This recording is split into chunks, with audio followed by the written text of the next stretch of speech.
എപ്പോഴൊക്കെയാണ് fertility സ്പെഷ്യലിസ്റ്റിനെ കാണേണ്ടത്? ഒരു കപ്പിൾ 1 ഇയർ ആയിട്ട് ട്രൈ ചെയ്തിട്ടും പ്രഗ്നൻസി ആവുന്നില്ല എന്നുണ്ടെങ്കിലാണ് ഫെർട്ടിലിറ്റി സ്പെഷ്യലിസ്റ്റിനെ കാണണമെന്ന് പറയുന്നത്. വെറസ് കപ്പിൾസിന്റെ ഏജ് കൂടുതലാണ്, males 40 years above, females 35 years above, ഫീമെയിൽസിൽ PMOS എൻഡോമെട്രിയോസിസ് ഉണ്ട് എന്നുണ്ടെങ്കിൽ 1 ഇയർ വരെ കാത്തിരിക്കാതെ അതിന് മുമ്പേ തന്നെ ട്രീറ്റ്മെന്റ് എടുക്കേണ്ടത് വരും. മെയിൽസിൽ sexual dysfunction like erectile dysfunction, ejaculated dysfunction ഉണ്ടെന്നുണ്ടെങ്കിൽ ഉടനെ തന്നെ ഡോക്ടറിനെ കണ്ട് ട്രീറ്റ്മെന്റ് എടുക്കേണ്ടത് വരും. റിപ്പീറ്റഡ് ആയിട്ട് അബോർഷൻസ് ആവുന്നുണ്ട് എന്തുണ്ടെങ്കിലും ഫെർട്ടിലിറ്റി സ്പെഷ്യലിസ്റ്റിനെ കണ്ട് ട്രീറ്റ്മെന്റ് എടുക്കേണ്ടത് വരും.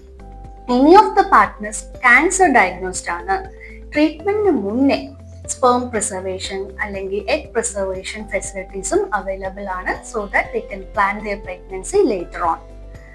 ആൻഡ് റീസെന്റ് ട്രെൻഡ് ആവുന്ന സോഷ്യൽ ഫ്രീസിംഗ് എന്ന് പറയുന്ന കരിയർ റെസ്പിറേഷന് വേണ്ടി എഗ് ഫ്രീസിംഗ് ചെയ്യുന്ന ഓപ്ഷൻസിന് വേണ്ടിയും ഫെർട്ടിലിറ്റി സ്പെഷ്യലിസ്റ്റിനെ കാണേണ്ടത് വരും.